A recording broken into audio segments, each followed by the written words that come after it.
जय श्री श्याम। आज हम सुनेंगे भगवान सत्यनारायण व्रत कथा का पहला अध्याय। एक समय योगी राज नारद जी दूसरों के हित की इच्छा से अनेक लोकों में घूमते हुए मर्त्युलोक में आ पहुँचे।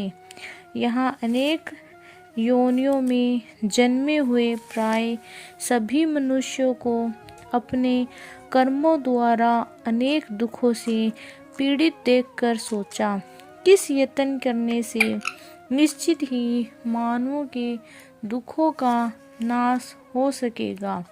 ऐसा मन में सोचकर विष्णु लोक को गए। वहाँ श्वेत वर्ण और 4 भुजाओं वाले देवों के इष्ट देव नारायण, जिनके हाथ में शंख, चक्र, गदा और पद्म थे तथा वरमाला पहने हुए थे, देखकर स्तुति करने लगे। हे भगवान, आप अत्यंत शक्ति से संपन्न हो। मन तथा वाणी भी आपको नहीं पा सकती। आपका आदि मध्य अंत नहीं है। निर्गुण स्वरूप सृष्टि के कारण भक्तों के दुखों को नष्ट करने वाले हो। आपको मेरा नमस्कार है। नारद जी से इस प्रकार की स्तुति सुनकर विष्णु भगवान बोले, हे मुनि श्रेष्ठ, आपके मन में क्या है? आपका किस काम के लिए आगमन हुआ? निसंकोच कहो। तब नारद मुनि बोले, मर्त्युलोक में सब मनुष्य जो अनेक योनियों में पैदा हुए हैं, अपने अपने कर्मों के द्वारा अनेक प्रकार के दुखों से दुखी हो रहे हैं। हे नाथ, मुझ पर दया रखते हो तो बताइए, उन मनुष्यों के सब दुख थोड़े से ही प्रयत्न से कैसे दूर हो सकते हैं? श्री भगवान जी बोले, हे नारद, मनुष्यों की भलाई के लिए तुमने बहुत अच्छी बात कही।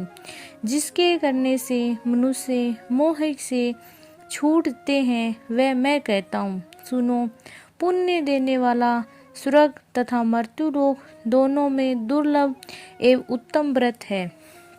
आज मैं प्रेमवंश होकर तुमसे कहता हूँ, श्री सत्यनारायण भगवान का ये व्रत अच्छी तरह विधान पूर्वक करके मनुष्य तुरंत ही यहाँ सुख भोग कर मरने पर मोक्ष को प्राप्त होते हैं। श्री भगवान के वचन सुनकर नारद मुनि बोले कि उस व्रत का फल क्या है, विधान क्या है, किसने ये व्रत किया था और किस दिन ये व्रत रखना चाहिए, विस्तार से कहो।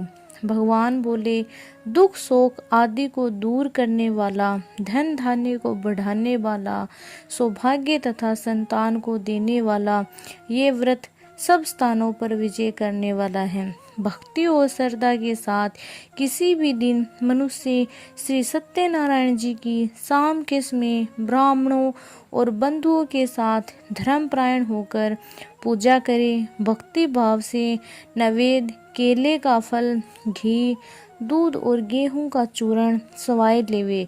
गेहूं के अभाव में सांठे का चूर्ण, शक्कर तथा गुड़ ले और सब भक्षण योग्य पदार्थ जमा करके भगवान को अर्पित करे तथा बंधु बांधवों सहित ब्राह्मणों को भोजन करावे। पश्चात समय भोजन करे। नृत्य, गीत आदि का आचरण कर श्री सत्यनारायण भगवान का स्मरण करता हुआ समय व्यतीत करे। इस तरह व्रत करने पर मनुष्यों की इच्छा निश्चित ही पूरी होती है।